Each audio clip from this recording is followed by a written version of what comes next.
Hey everyone, welcome back to my channel. So today's video was highly requested and that is a updated brow tutorial.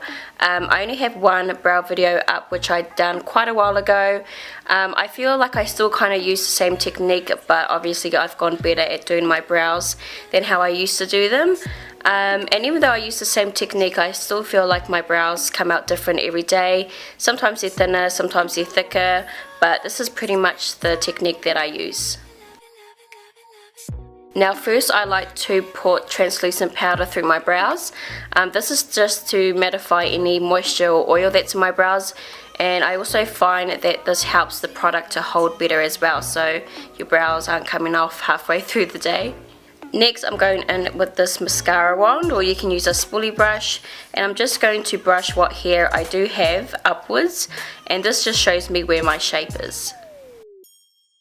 So I like to use my Anastasia Beverly Hills Dip Brow in medium brown, and the eyebrow brush that I always use is the 31T brush from Inglot Cosmetics.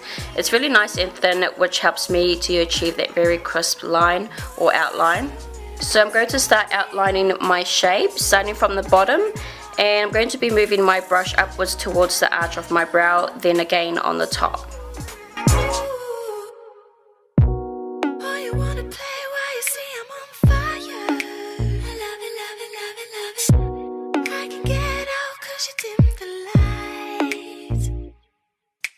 As you can see, once I get to the arch, I change the direction of my brush to go downwards on an angle, and then I'll be creating my tip. Alright, so once I've outlined my brow, I like to go in and fill in the tip first. You can also see me making little adjustments. I'm just making my brows thicker, so you can kind of just adjust it to your liking.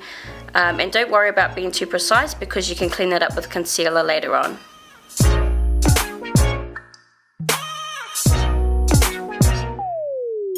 Once I've filled in the tip of my brow, I use whatever product I have left on my brush, so I don't get any more product.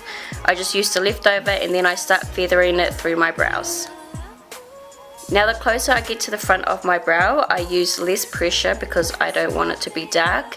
So just as long as you remember to feather lightly through the front of the brow, that's how you're going to achieve the faded effect.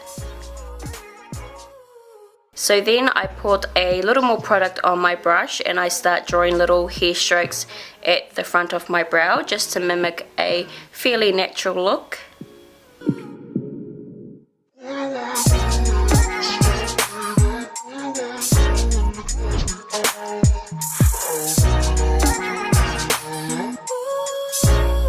So now it's time to clean up with concealer.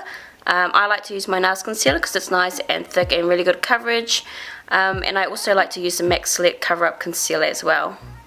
Now I always use a flat synthetic brush that is rounded. No particular brand, just as long as it's flat and synthetic, they're perfect for cleaning up under the brows.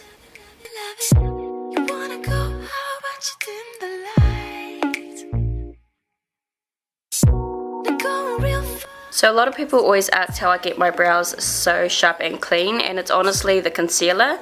So this is what makes my brows look way more defined, clean and sharp. I'm falling deeper tonight. You can also clean up above the brow. Most times I don't do this because I'm too lazy, but if you want your brows to be like flecking all the way around, then you can do this. Sometimes for the top I prefer to use a concealer that is closer to my foundation shade. So that is how I pretty much do my eyebrows every day, but as I said, they always turn out thinner or thicker every other day, but that's the same technique that I use. I hope you guys found this video helpful. Leave your comments, give this video a thumbs up, and yeah, I hope you guys enjoyed this video. Bye guys.